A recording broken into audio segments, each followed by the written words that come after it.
Just recently, an extremely serious allegation was made against Jay-Z in a lawsuit filed a couple of days ago. From a quick and heated response from Jay himself to tons of fans bringing up all of the weird circumstances surrounding Jay-Z over the years, it can be very confusing to separate facts from theories. So today I'm going to be breaking down all of the formal allegations against Jay-Z, along with his response and the theories from the fans. It all began on December 8th when a lawsuit against Diddy was amended and Jay-Z was named as a defendant. If you've been out of the loop for the past year or so, P. Diddy, aka Sean Combs, has been accused, sued, and indicted because of a lot of terrible things. I made an entire video on it detailing all of the allegations against him, so you can check that out if you need to catch up. But put simply, Diddy was allegedly a serial rapist, tried to blow up Kid Cudi's car, and has a laundry list of crimes, mostly sexual, that date back decades. So obviously, if Jay-Z, whose real name is Sean Carter, is being named in a lawsuit alongside Diddy,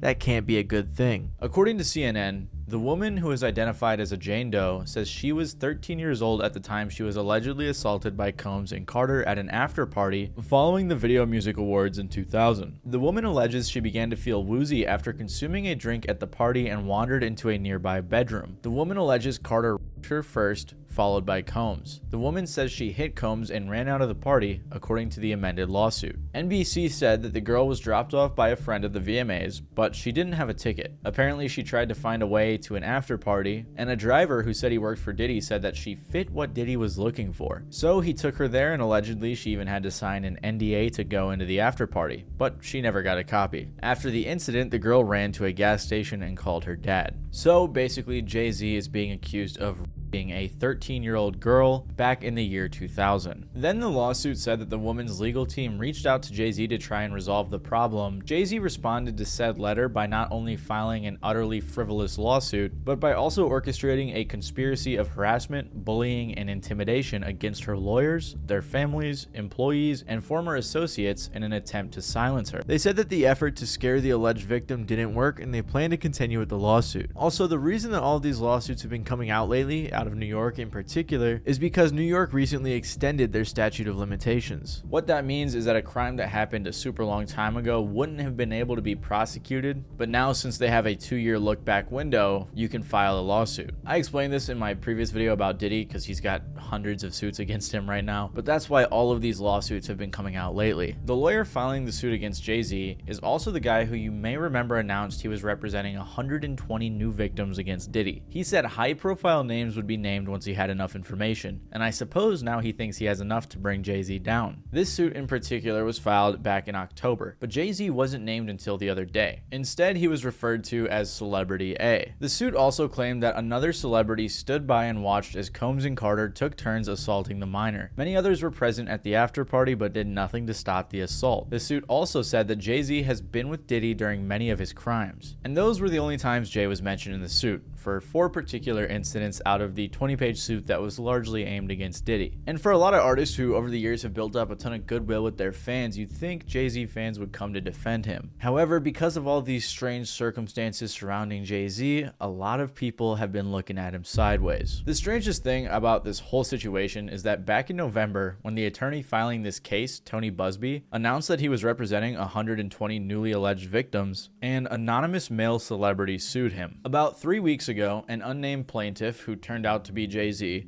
was suing Buzbee and his firm. He accused Buzbee of shamelessly attempting to extort exorbitant sums from him or else publicly file wildly false, horrific allegations against him. Jay's lawyers claimed that Buzbee sent Jay a demand letter in which he threatened to unleash entirely fabricated and salacious allegations of sexual assault if Jay didn't comply with their demands. This does sound fairly suspicious and definitely sounds like extortion, which, if you didn't know, in this case is just threatening someone with legal action if they don't give you money. However, Rolling Stone did consult a legal expert and they weighed in on this. According to the expert, this is somewhat common, and they said, "You have a right to represent your client and demand that a potential defendant pay money to compensate your client. But you don't have a right to say, if you don't pay, I'm going to report you to the authorities." I think that's the really clear line. That that's civil extortion and not protected by the First Amendment. So buzbee on one hand is saying that these demand letters are common and it was just a way of keeping things private, whereas Jay-Z and his legal team are saying that it was just extortion. In response to the at the time anonymous lawsuit, buzbee took to Instagram to release a statement. He said, "I've been sued in Los Angeles in a last-ditch attempt to stop me from revealing names in public lawsuits. The case filed against my firm is not only without legal merit, it is laughable. Here's why. On behalf of two clients who alleged sexual assault,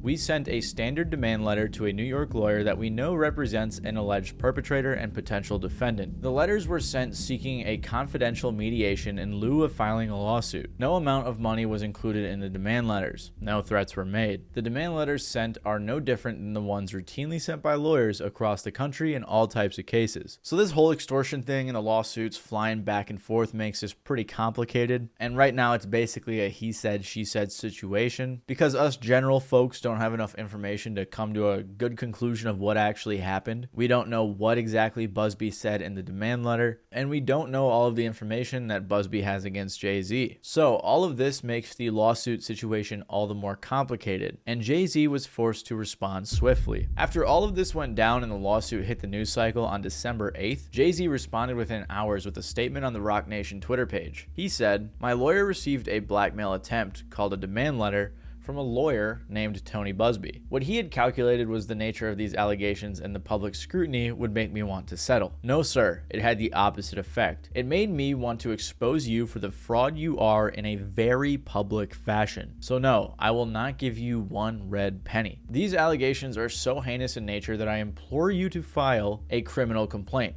not a civil one. Whomever would commit such a crime against a minor should be locked away. Would you not agree? These alleged victims would deserve real justice if that were the case. This lawyer, who I have done a bit of research on, seems to have a pattern of these types of theatrics. I have no idea how you have come to be such a deplorable human, Mr. Buzbee, but I promise you I have seen your kind many times over. I'm more than prepared to deal with your type. You claim to be a Marine. Marines are known for their valor. You have neither honor nor dignity. My only heartbreak is for my family. My wife and I will have to sit our children down, one of whom is at the age where her friends will surely see the press and ask questions about the nature of these claims and explain the cruelty and greed of people. I mourn yet another loss of innocence. Children should not have to endure such at their young age. It is unfair to have to try to understand inexplicable degrees of malice to destroy families and human spirit. My heart and support goes out to the true victims in the world, who have to watch how their life story is dressed in costume for profitability by this ambulance chaser in a cheap suit. You have made a terrible error in judgment in thinking that all celebrities are the same. I'm not from your world.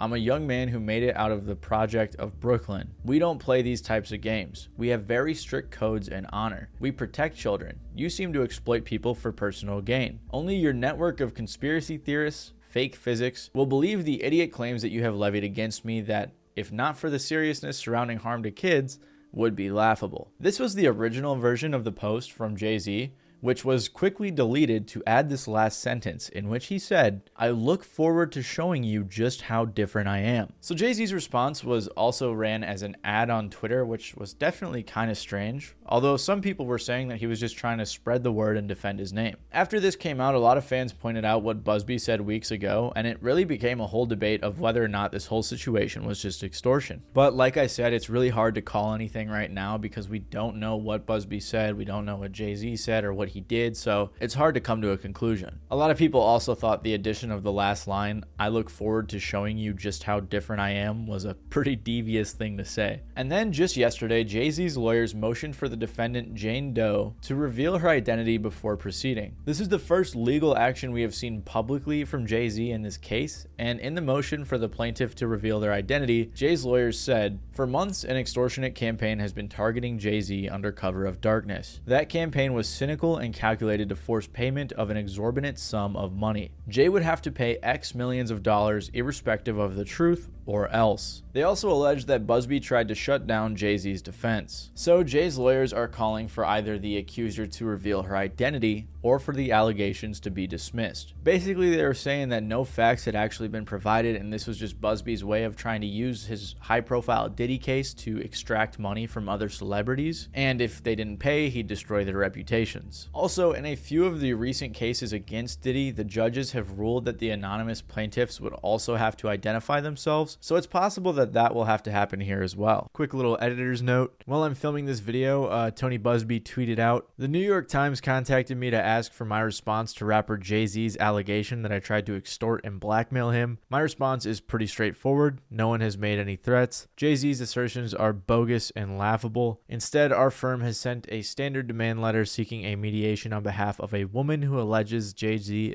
sexually assaulted her as a minor. The letter was vetted and approved by our client, whose preference was to attempt resolution short of filing a lawsuit. This approach is common in these types of cases. What you are seeing played out now is a coordinated and desperate effort to focus the public's attention on me personally to avoid attention on the allegations being made by my clients. This effort has included harassing my family and colleagues and even offering former clients money to sue me, which is illegal. When an alleged perpetrator behaves in this manner, wildly asserting that a basic demand letter is extortion and aggressively using the media to attack the opposing lawyer while at the same time ignoring the allegations being made by the alleged victim, it reminds me of a famous line from Shakespeare: "The lady doth protest too much, methinks." We intend to address all of these issues with the court in due course. Let me be clear, we will not be bullied or intimidated by these shenanigans, and our clients won't be silenced. Meanwhile, Jay-Z, Beyonce, and Blue Ivy are at the premiere of Lion King, so I guess they aren't too bothered. If you thought that was complicated, well, the case gets worse. The lawsuit is coming from the lawyer I mentioned, Tony Buzbee, and a lot of people online have been claiming that he isn't the greatest lawyer. Now, I'm going to say right now before I dive into this, I'm no legal expert. I could not tell you if he's good or bad, but I will tell you a few of the reasons that people have issues with him. For one reason, he's done a ton of high-profile cases. For example, cases against BP, Deshaun Watson, and Travis Scott. However, I did look into the Deshaun Watson and Travis Scott cases, and many of those were mostly settled confidentially. Another reason people don't like Buzbee is because he's a Trump supporter, which I don't think I really need to break down. And Tony Buzbee was also the lawyer who announced the 120 essay cases against Diddy that I mentioned earlier, and then he held a press conference to tell people about it. As many of you know, our law firm has been at the forefront of some of the most important litigation in the United States. We like the tough cases. We thrive in the complicated cases. We've handled over the last 25 years some very big and very important cases. I believe that this one may surpass them all. The day will come when we will name names other than Sean Combs, and there's a lot of names. It's a long list already. And of course, I already know who some of these individuals are, but because of the nature of this case, we're going to make damn sure that we're right before we do that. But the names that we're going to name, assuming that our investigators confirm and corroborate what we've been told, are names that will shock you. These are individual cases. There are indeed other perpetrators involved. They will be revealed when that particular individual case is ready to be filed. They already know who they are. And I'm talking here about not just the cowardly but complicit bystanders. That is, those people that we know watched this behavior occur and did nothing. But I'm talking about the people that participated, encouraged it, egged it on. And a lot of people have looked at this one of two ways. The first being, wow, he's brave to go after the big fish. And what he's saying then lines up perfectly with what's happening now. And the other perspective is that this guy is really big on theatrics and kind of pushing his own name. I mean, to be fair, I didn't see any other lawyers against Diddy holding whole press conferences for 30 minutes. And Jay-Z himself thinks that Tony Buzbee is pursuing attention and wealth. He does own a real estate firm and is fairly wealthy, which you can see all over his social media. And he also ran for office a couple of times in Houston, both unsuccessfully. I looked a bit more into this and I found out that a lot of people in Houston aren't too big on Buzbee. According to a few hundred people on Reddit, Tony Buzbee misconstrued his success as a lawyer who litigates against large companies as some kind of higher call to run for public office. He would just be a wacky, larger-than-life River Oaks lawyer if he'd kept it to that, but instead decided to insert himself into things Houstonians did not want him for. To be fair though, he did get 28% of the vote the first time running for mayor and 41% the second time running for council, so it's not like everyone hated him. And I say all of this just to say it is possible that there are good reasons people don't like this guy, and it is possible that Jay-Z is right about what he said in his response. However, it's also just as possible that Buzbee is fighting the good fight for the victims. But on top of all of this, there's also been some shady foreshadowing going on when it comes to people like Diddy and Jay-Z. Originally, after everything came out about Diddy, people began looking sideways at Jay-Z, especially since he was so quiet. 50 Cent even said, "Anybody seen Jay?" Puff said he ain't been answering his phone. 50 also said in an interview that a lot of the celebrities who aren't speaking out like he is are probably scared since they were involved. You have something huge coming up, which is a documentary about P. Diddy, Puff Daddy, P. Diddy. Yeah. Did he do it, right? I know he did it. You've been heavy on social media talking about it. He did it. And I'm the only one who's been vocal about this long before it actually. Oh, you've been saying this for a long time now. And then no one was, they're just, why is he saying this? And now it's coming out like crazy. I mean, but I also didn't participate. I also didn't go to those parties. Yeah. So a lot of the celebrity culture that you don't hear saying anything is because they participated to a degree. I went over all of this in detail on my last video about Jay-Z and Beyonce, but I'll break down the main things that apply here. First of all, people thought it was strange that Jay-Z met Beyonce when she was 18 and started dating her when she was 19 because he was 31 at the time. And the second main thing that people have pointed out is Jay-Z's connections over the years to R. Kelly and P. Diddy, who are two known sex offenders. Diddy and Jay-Z have been friends since the 90s when they were both going up in the music industry. They even collaborated on a track in 1997. On top of that, these two were also connected to Aaliyah and R. Kelly, who were married when Aaliyah was only 15. Dame Dash, who co-founded Rockefeller Records with Jay-Z and dated Aaliyah when she was of age, said he thought it was morally wrong for Jay-Z to do a collab album with R. Kelly when he did. Dame said, "It's morally wrong to do a project with someone that we know raped my girl or raped anybody for that matter." He also said Jay-Z tried getting at Aaliyah too. And then, I guess Jay was trying to get at her as well, and I didn't know. And then it got brought up, and I was like, "Fuck both of y'all." But it never worked out for them, and we were both like trying to get at her. I kind of eased up, but then we ran into each other. It's a long story. So you and Jay was both getting at Aaliyah. Obviously, everybody was getting at Aaliyah, bro. Right. So there was undoubtedly some shady stuff going down in their circle, as Jay-Z was friends with P. Diddy and R. Kelly. And it's possible that Jay-Z knew about some of the stuff that was going on. Things got even more complicated when, about a month ago, Piers Morgan had a guest on named Jaguar Wright, who's a singer who's worked with Jay-Z. And he had her on his show to discuss the Diddy situation. And it was on this episode that she brought up Jay-Z and Beyonce's involvement. Dream Hampton spearheaded the Surviving R. Kelly campaign, which fueled the Me Too campaign. And that was all funded by Sean Carter to make sure that Robert Kelly went to jail, get his lick back. Why is nobody understanding that Dream Hampton was being financed and ran by Sean Carter? They were able to go and get all of these witnesses because he was there with Robert Kelly. How does Jay-Z sit down with Gayle King and she not ask him one question about the intersection between him and Aaliyah and Robert Kelly?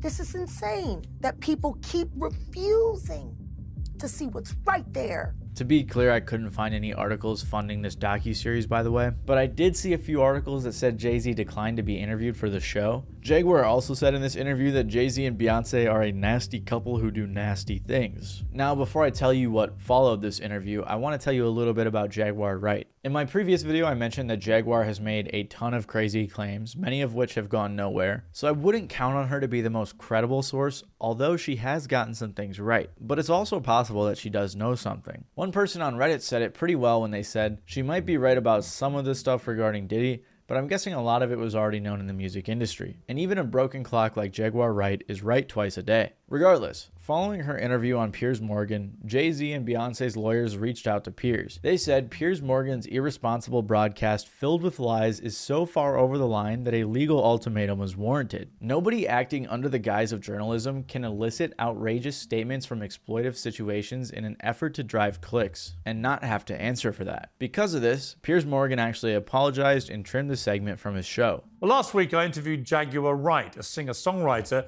who's made claims about Diddy for years. Those claims had already received a lot of attention in the media across many platforms for many years. And that's the thing about platforms.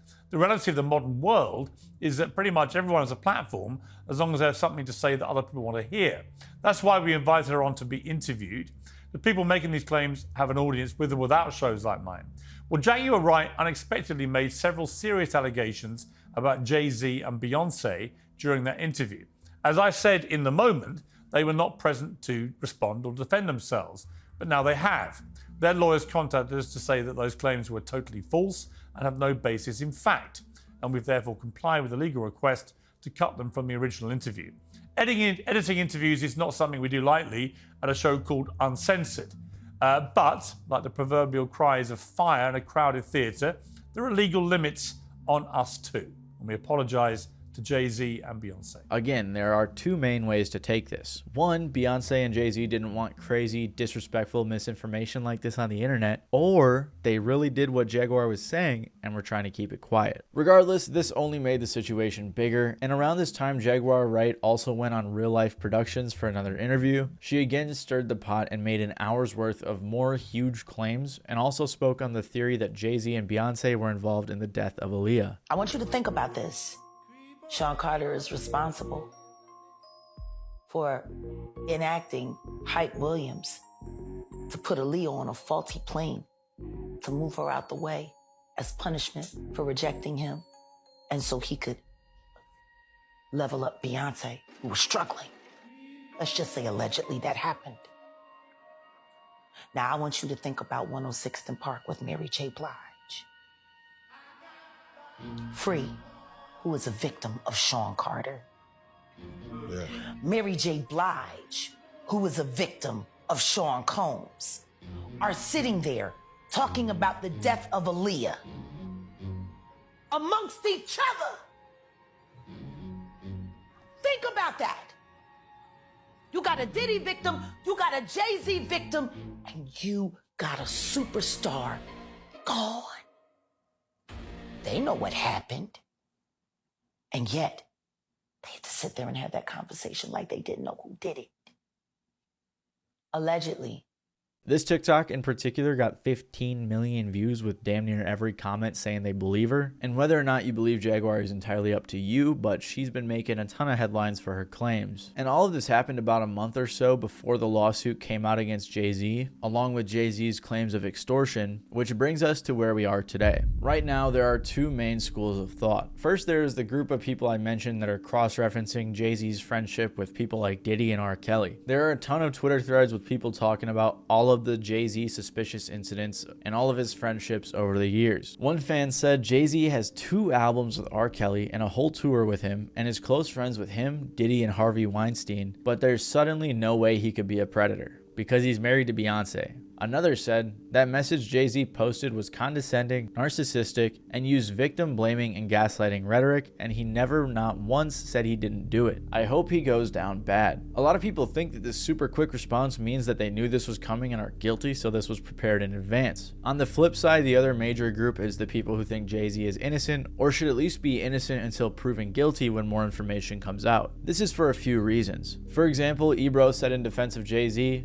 Jay wrote this 32 minutes ago on his iPhone and no one is speaking on his behalf. A lot of people, along with Ebro, think that this response from Jay-Z is just genuine and from the heart, and to be fair, it doesn't seem to be written in your typical PR trained way. Another fan said in response to Ebro's tweet, Jay-Z knew this was coming. I'm sure his legal team was notified that this was coming his way, and he had this prepared days/weeks in advance by his legal counsel. People on his level don't get blindsided by shit like this, which is also true. Lil Duval said on Twitter, they put out the most outrageous accusations and y'all just automatically believe it. Like I said, there's also a ton of people calling out the lawyer, Tony Buzbee, with one person saying, a civil lawsuit involving Tony Buzbee, so you know it's bullshit. But a huge portion of the population is stupid and is gonna lean on confirmation bias with this. There's also a third school of thought with people like 50 Cent jumping in, trolling, talking about, okay, I don't know what's going on, but are we still gonna have the Super Bowl? I'm just asking for a friend. Other people are pointing out Bron saying Hove did and saying Jay-Z got 100 problems now. The internet, of course, is doing what they're always gonna do. Regardless of which school of thought you fall into or whoever's side you're taking, I'm just here to bring you guys the facts and tell you what the situation is, along with bring you everyone else's perspectives. In my opinion, as with everything else that's in the media cycle, I think it's best to just let everything play out in the legal system and use our best judgment and not like jump to conclusions right away. But that's just my opinion. Let me know what you guys think in the comments below. If you like this video, you may like my video where I go into more detail explaining all of the theories surrounding Jay-Z and Beyonce that I briefly mentioned in this video. I also talk more about Jaguar Wright because she's pretty interesting, so make sure to check out the video on screen right now. Other than that, if you like this music related news, make sure to subscribe down below or even consider leaving a like if you really enjoyed. But yeah, other than that, it's been your boy Matty Balls, and I'll see you guys next time.